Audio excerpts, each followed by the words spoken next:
Собака оставалась на могиле своего хозяина день и ночь, и все были сбиты с толку, пока не выяснили, почему похороны всегда печальны для всех, кто в них участвует, но как насчет животных, которые остаются позади. Обычно этих домашних животных забирают родственники или отдают в приют, чтобы они могли найти свой новый дом навсегда, однако собака в этой истории сделала нечто совсем другое.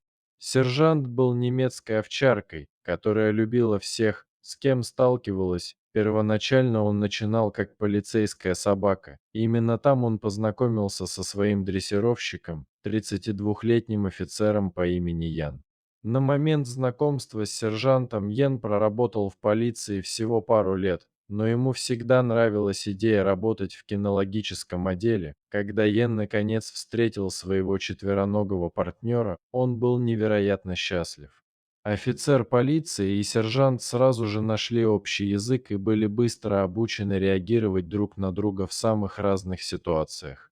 Йен и сержант проводили много времени вместе, и четвероногий пес даже переехал жить к своему дрессировщику. Таким образом, они всегда могли быть на связи друг с другом, если бы произошла чрезвычайная ситуация и их вызвали. Но со временем Йен полюбил сержанта так, словно тот был членом его собственной семьи. В конечном итоге они все делали вместе, от сна на диване до долгих прогулок в парке. Когда пес был свободен от дежурства, он любил играть со всеми, с кем они сталкивались на прогулках. Однажды Йен и сержант сидели в патрульной машине, когда по радио поступил звонок об ограблении, которое произошло неподалеку. Йен немедленно завел машину, включил сирену и начал пробираться к месту происшествия. Йен прибыл на место происшествия только для того, чтобы увидеть, как двое подозреваемых убегают пешком. Мужчина погнался за преступниками, полной решимости догнать их и арестовать, но как раз в тот момент, когда он собирался подойти достаточно близко, чтобы остановить их, двое мужчин убежали в какой-то близлежащий лес. Йен остановил машину и углубился в лес. Из-за того, насколько близко Йен находился к месту преступления, он прибыл на место первым. Это означало, что у него не было никакой поддержки, кроме сержанта, который лаял с заднего сиденья машины все то время, пока они преследовали преступников. Йен знал, что ему не следует преследовать этих двоих мужчин, поскольку он не знал, чем они могут быть вооружены, у него не было никого, кто мог бы поддержать его, если бы он оказался в плохой ситуации. Но в то же время он не хотел позволять двум опасным людям уйти, чтобы они потенциально могли причинить вред другим невинным людям. Сделав глубокий вдох, Йен открыл дверцу машины и подозвал к себе свою собаку. Прежде чем они вдвоем углубились в лес, Йен бежал сквозь густые деревья, следуя за сержантом, который напал на след двух мужчин.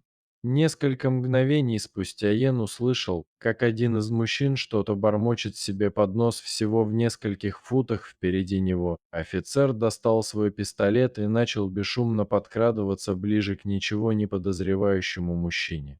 Йен велел собаке оставаться на месте, так как не хотел рисковать, что собака пострадает, но когда полицейский пробрался на небольшую поляну, где находился преступник, он понял, что там стоит только один человек.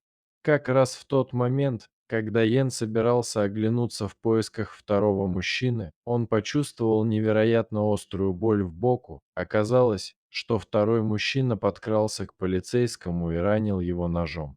Почувствовав бедствие своего куратора, сержант выбежал на поляну, готовый помочь всем, чем сможет. Свирепый пес немедленно начал нападать на двух мужчин. Он укусил того, кто ранил его хозяина, и не отпускал руку мужчины, что бы преступник ни делал, пытаясь его оттащить. В конце концов, второй мужчина подошел и сумел оторвать разъяренного пса от своего напарника большой веткой. При этом сержант был ранен. Наконец освободившись, двое преступников снова убежали в лес. Подальше от звука приближающихся полицейских сирен, сержант подошел к своему поверженному хозяину, но Йен был серьезно ранен. Верный Г-9 начал лаять, чтобы помочь привести резервных полицейских к их месту нахождения. Как только были обнаружены двое раненых полицейских, они были срочно доставлены в ближайшую больницу для оказания медицинской помощи. Однако, к сожалению, травмы Йена были слишком серьезными, и он скончался, когда его куратор ушел. Сержант впал в глубокую депрессию, собака не знала, что делать, и не хотела ни с кем общаться. Он был признан непригодным к службе из-за своего психического состояния, и опечаленного щенка отдали семье Йена, чтобы он мог прожить остаток своей жизни с людьми, которых он знал и любил.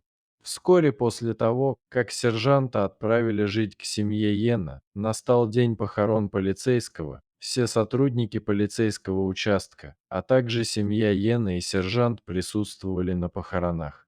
Когда гроб с телом мужчины опустили в землю, сержант начал лаять и скулить, словно прося своего хозяина встать и обнять его, как он делал раньше. К сожалению, этому не суждено было случиться. Когда похороны подошли к концу, семья Йена начала пробираться к машине, чтобы ехать домой, когда его жена Шелли заметила, что сержант пропал. Не желая терять еще одного любимого члена семьи, Шелли отправилась на поиски собаки. В конце концов, она нашла его лежащим рядом с могилой Йена. Шелли попыталась отвести сержанта подальше от могилы, но ничто из того, что женщина сказала или сделала, не заставило собаку сдвинуться с места. В конце концов, она попыталась схватить пса за ошейник, чтобы заставить его пойти с ней. Однако, когда она потянулась к нему, сержант начал рычать. Было ясно, что никто не заставит его отойти от могилы своего хозяина в ту ночь. Не зная, что еще делать, Шелли оставила пса у могилы Йена, полагая, что сможет забрать его обратно на следующий день. Однако на следующий день сержант был также полон решимости остаться у могилы, как и накануне вечером. В течение следующих нескольких дней верный пес не двигался со своего места. Шелли возвращалась дважды в день, чтобы убедиться, что собаке есть что поесть и попить, прежде чем оставить убитого горем щенка охранять своего потерянного хозяина. Однажды, когда сержант охранял своего покойного хозяина, один из друзей Йена из полиции, мужчина по имени Шон, подошел к могиле, чтобы оставить собаке цветы и немного еды. Но когда Шон стоял у могилы Йена, сержант внезапно начал рычать. Впервые за много дней собака встала и отошла от могилы в сторону двух голосов, которые собака слышала с улицы. Охваченный любопытством, Шон последовал за взволнованным щенком, пока не смог увидеть, что так расстроило собаку. По дороге шли двое мужчин, которые ранили сержанта и Яна. Заметив преступников, сержант немедленно приступил к действиям и укусил за ногу одного из ничего не подозревающих мужчин. Мужчина закричал от ужаса и упал на тротуар, где разъяренному псу удалось прижать его к земле, угрожая укусить за шею. Второй преступник попытался скрыться, но был быстро остановлен Шоном, который смог усмирить его и надеть наручники. Вскоре оба преступника были арестованы и доставлены обратно в полицейский участок.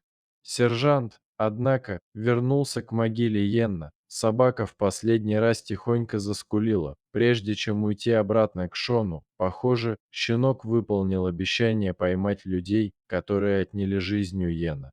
Когда преступники благополучно оказались за решеткой, сержант прожил остаток своей жизни с Шелли, довольствуясь тем, что время от времени навещал могилу Йена, вместо того, чтобы оставаться там весь день и ночь. Благодаря этой удивительной собаке два опасных преступника были посажены за решетку, а сотрудник полиции смог упокоиться с миром.